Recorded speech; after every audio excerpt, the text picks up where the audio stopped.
ओम शांति। 18 अगस्त 2022 साकार बाबा की महावाक्य।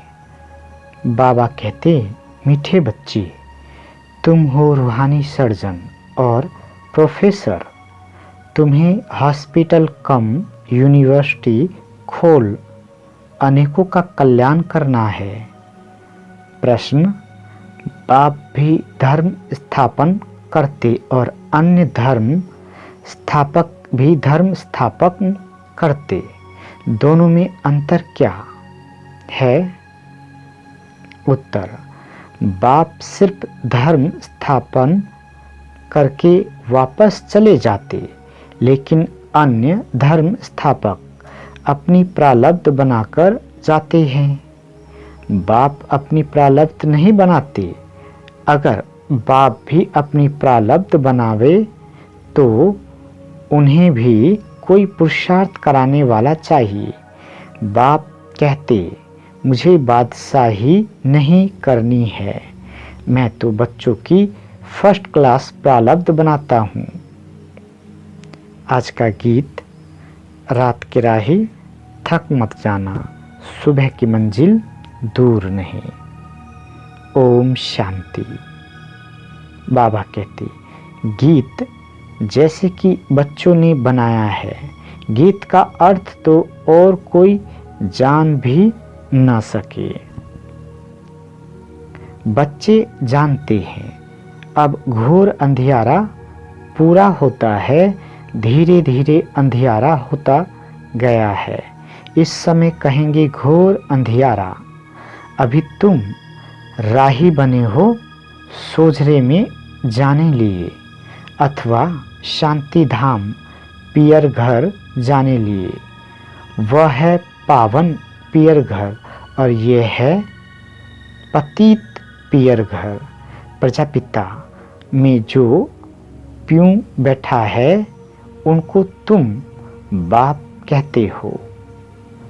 वह तुमको पवित्र बनाकर अपने घर ले जाते हैं। पिता वह भी है, पिता ये भी है। वह है निराकार, ये है साकार। बच्चे कहने वाला सिवाय बेहद के बाप के और कोई हो ना सके। बाप ही कहते हैं, क्योंकि बच्चों को साथ घर ले जाना है, पवित्र बनाया और नॉलेज दी। बच्चे समझते हैं पवित्र तो जरूर बनना है, बाप को याद करना है और सारे सृष्टि चक्र को याद करना है। इस ज्ञान से तुम एवर हेल्दी बनते हो। कोई कहते हैं हमारे लिए कोई सेवा बोलो। सेवा यही है, 3 पैर पृथ्वी के देकर उसमें रूहानी कॉलेज और हॉस्पिटल खोलो तो उन पर कोई बोझा भी नहीं पड़ेगा। इसमें मांगने की तो बात ही नहीं। राय देते हैं, अगर तुम्हारे पास पैसे हैं तो रूहानी हॉस्पिटल खोलो। ऐसे भी बहुत हैं जिनके पास पैसे नहीं हैं, वह भी हॉस्पिटल कम यूनिवर्सिटी खोल सकते हैं। आगे चल तुम देखेंगे बहुत हॉस्पिटल खुल जाएंगे, तुम्हारा नाम रूहानी सर्जन लिखा होगा। रूहानी सर्जन और प्रोफेसर रूहानी कॉलेज व हॉस्पिटल खोलने में कुछ भी खर्चा नहीं है। बाबा कहते, मेल अथवा फीमेल दोनों रूहानी सर्जन अथवा प्रोफेसर बन सकते हैं। आगे फीमेल्स नहीं बनती थी, व्यवहार कार्य पुरुषों के हाथ में था। आजकल तो माताएं निकलती है, तो अब तुम भी ये रूहानी सर्विस करते हो। ज्ञान की चटक लगी हुई हो, फिर किसी को भी समझाना बड़ा सहज है।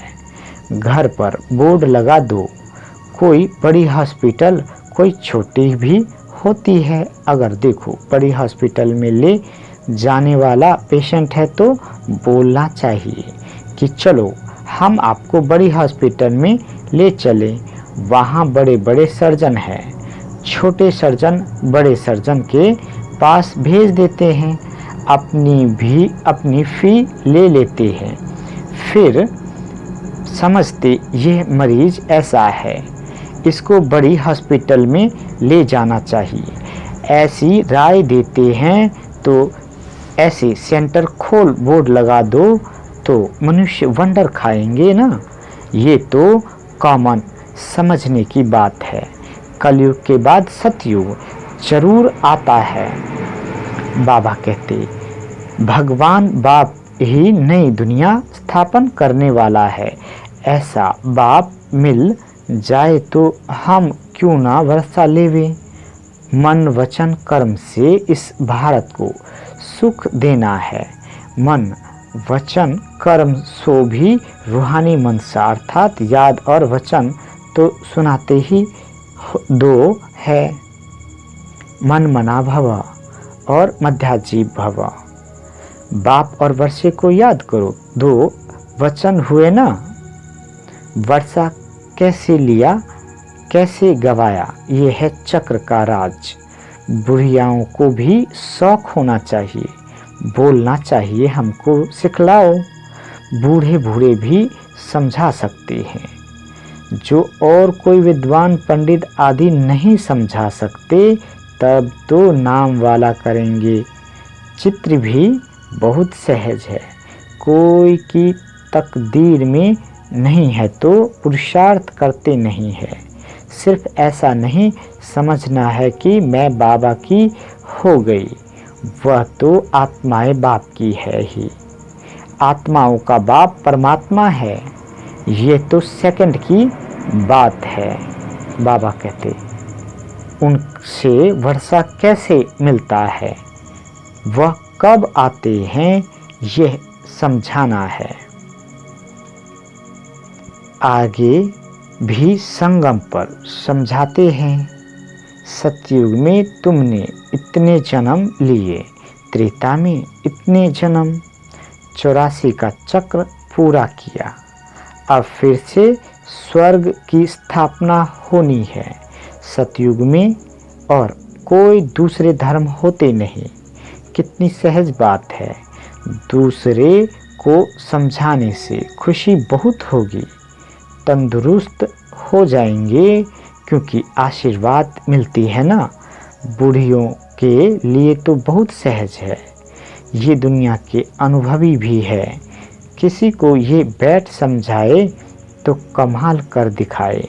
सिर्फ बाप को याद करना है और बाप से वर्षा लेना है। जन्म लिया और मुख से मम्मा बाबा कहने लगते हैं। तुम्हारे ऑर्गन्स तो बड़े बड़े हैं, तुम तो समझकर समझा सकते हो। बाबा कहते बूढ़ियों को बहुत शौक होना चाहिए कि हम तो बाबा का नाम वाला करें और बहुत मीठा बनना चाहिए। मोह ममत निकल जाना चाहिए। मरना तो है ही, बाकी 2-4 रोज जीना है, तो क्यों ना हम एक से ही बुद्धि योग रखें। जो भी समय मिले बाकी की याद में रहे और सब तरफ से ममत मिटा देवे। 60 वर्ष के जब होते हैं तो वानप्रस्थ लेते हैं, वह तो बहुत अच्छा समझा सकते हैं। बाबा कहते नॉलेज धारण कर फिर दूसरों का भी कल्याण करना चाहिए। अच्छे अच्छे घर की बच्चियां ऐसा पुरुषार्थ कर और घर घर में जाकर समझाए तो कितना नामाचार निकले। पुरुषार्थ कर सीखना चाहिए, शौक रखना चाहिए। ये नॉलेज बड़ी वंडरफुल है। बोलो देखो कलयुग अब पूरा होता है, सबका मौत सामने खड़ा है। कलयुग के अंत में ही बाप आकर स्वर्ग का वर्षा देते हैं। कृष्ण को तो बाप नहीं कहेंगे, वह तो छोटा बच्चा है। उनको सतयुग का राज कैसे मिला? जरूर पास्ट जन्म में ऐसा कर्म किया होगा। तुम समझा सकते हो कि बरोबर इन्होंने पुरुषार्थ से ये प्रारब्ध बनाई है। बाबा कहते कलयुग में पुरुषार्थ किया है, सतयुग में प्रारब्ध पाई है, वहाँ तो पुरुषार्थ कराने वाला कोई होता नहीं। सतयुग त्रेता की इतनी जो प्रारब्ध मिली है, जरूर ऊंचे ते ऊंच बाप मिला है, जो ही गोल्डन सिल्वर एज का मालिक बनाते हैं और कोई बना ना सके, जरूर बाप ही मिला है। लक्ष्मी नारायण खुद तो नहीं मिलेंगे, ऐसा भी नहीं कि ब्रह्मा व शंकर मिले, नहीं, भगवान मिला, वह है निराकार, भगवान के सिवाय तो कोई है नहीं जो ऐसा पुरुषार्थ कराए। भगवानवाच, मैं तुम्हारी प्रारब्ध फर्स्ट क्लास बनाता हूँ। यह आदि सनातन देवी देवता धर्म की स्थापना होती है, स्थापना यहाँ ही करनी है, कराने वाला तो एक बाप है, और जो धर्म स्थापन करते वह तो एक दो के पिछाड़ी आते रहते हैं। धर्म स्थापन करने वाले प्रारब्ध बना जाते हैं।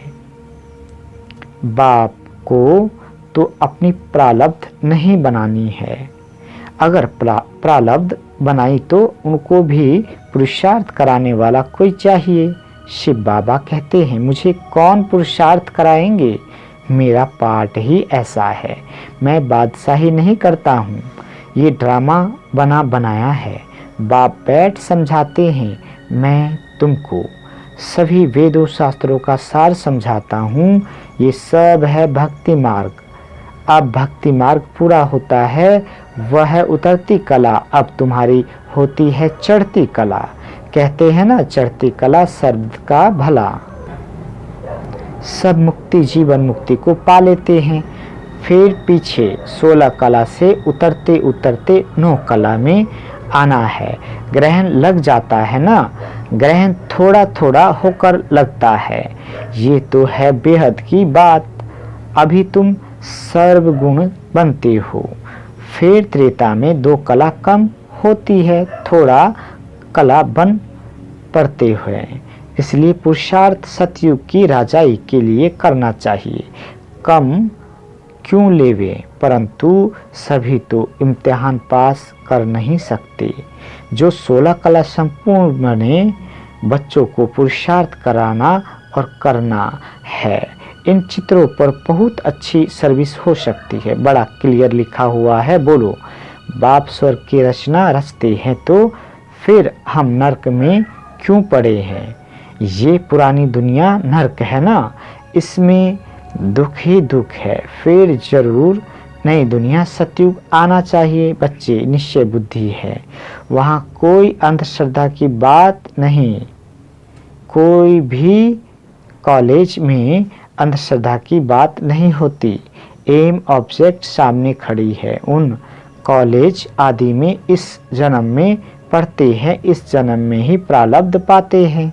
यहाँ इस पढ़ाई की प्रारब्ध विनाश के बाद दूसरे जन्म में तुम पाएंगे। बाबा कहते, देवताएं कलयुग में आ कैसे सकते। बच्चों को समझाना बड़ा सहज है, चित्र भी बड़े अच्छे बनाए हुए हैं, झार भी बहुत अच्छा है। क्रिश्चियन लोग भी झार को मानते हैं, खुशी मनाते हैं अपने नेशन की। सबका अपना अपना पार्ट है, ये भी जानते हो। भक्ति भी आधा कल्प होनी है, उसमें यज्ञ तप तीर्थ आदि सब होते हैं। बाप कहते हैं, मैं उनसे नहीं मिलता हूँ। जब तुम्हारी भक्ति पूरी होती है तब भगवान आती हैं। आधा कल्प है ज्ञान, आधा कल्प है भक्ति। झार में क्लियर लिखा हुआ है, सिर्फ चित्र हो बगैर लिखत उस पर भी समझा सकते हो। चित्रों तरफ अटेंशन चाहिए, उनमें कितनी वंडरफुल नॉलेज है। ऐसे थोड़े ही है कि शरीर लोन लिया है तो उसको अपनी मिल्कियत समझेंगे, नहीं समझेंगे मैं किराएदार हूँ। ये ब्रह्मा खुद भी बैठे हुए हैं, उनको भी बिठाना है। जैसे किसी मकान में खुद मालिक भी रहते हैं और किराएदार भी रहते हैं। बाबा तो सारा समय इसमें नहीं रहेंगे। इनको हुसैन का रथ कहा जाता है। जैसे क्राइस्ट की आत्मा ने किसी बड़े तन में प्रवेश कर क्रिश्चियन धर्म स्थापन किया। छोटेपन में शरीर दूसरे का था, वह छोटेपन में अवतार नहीं था। नानक में भी पीछे सोल प्रवेश कर सिख धर्म स्थापन करती है। ये बातें वह लोग समझ नहीं सकते हैं। ये बहुत समझ की बातें हैं। पवित्र आत्मा ही आकर धर्म स्थापन करती है। अभी कृष्ण तो है सतयुग का पहला प्रिंस, उनको द्वापर में क्यों ले गए हैं? सतयुग में लक्ष्मी नारायण का राज्य दिखाते हैं, ये भी तुम जानते हो। राधे कृष्ण ही लक्ष्मी नारायण बनते हैं, फिर विश्व के मालिक बनते हैं। उन्हों की राजधानी कैसे स्थापन हुई ये किसकी बुद्धि में नहीं है। बाबा कहते तुम जानते हो। बाप एक ही बार अवतरित होते हैं, पतितों को पावन बनाते हैं। कृष्ण जयंती पर भी सिद्ध करना है कि श्री कृष्ण ने तो ज्ञान दिया नहीं, जिसने उसको बनाया। पहले तो उनकी जयंती मनानी चाहिए। शिव जयंती पर बहुत व्रत आदि रखते हैं, लोटी चढ़ाते हैं, सारी रात जागते हैं। यहाँ तो है ही रात, इसमें जितना है उतना पवित्रता व्रत रखना है। व्रत धारण करने से ही पवित्र राजधानी के मालिक बनते हैं। श्री कृष्ण जयंती पर समझाना चाहिए कि कृष्ण गोरा था, अभी सावरा बन गया है, इसलिए श्याम सुंदर कहते हैं। कितना सहज ज्ञान है। श्याम सुंदर का अर्थ समझाना है। चक्र कैसे फिरता है, तुम बच्चों को खड़ा होना चाहिए। शिव शक्तियों ने भारत को स्वर्ग बनाया है, ये किसको पता नहीं। बाप भी गुप्त, ज्ञान भी गुप्त और शिव शक्तियाँ भी गुप्त। तुम चित्र लेकर किसी के भी घर में जा सकते हो। बोलो तुम सेंटर पर नहीं आते हो, इसलिए हम तुम्हारे घर में आए हैं तुमको सुख धाम का रास्ता बताने। तो वह समझेंगे ये हमारे शुभ चिंतक है। यहाँ कनरस की बात नहीं, पिछाड़ी में मनुष्य समझेंगे कि बरोबर हमने लाइफ व्यर्थ गवाई, लाइफ तो इन्हों की है। अच्छा, मीठे मीठे सिकीले दी बच्चों प्रति माता पिता बाप दादा का याद प्यार और गुड मॉर्निंग। रूहानी बाप की रूहानी बच्चों को नमस्ते। हम रूहानी बच्चों की रूहानी माता पिता बाप दादा को याद प्यार गुड मॉर्निंग और नमस्ते। मीठे बाबा नमस्ते।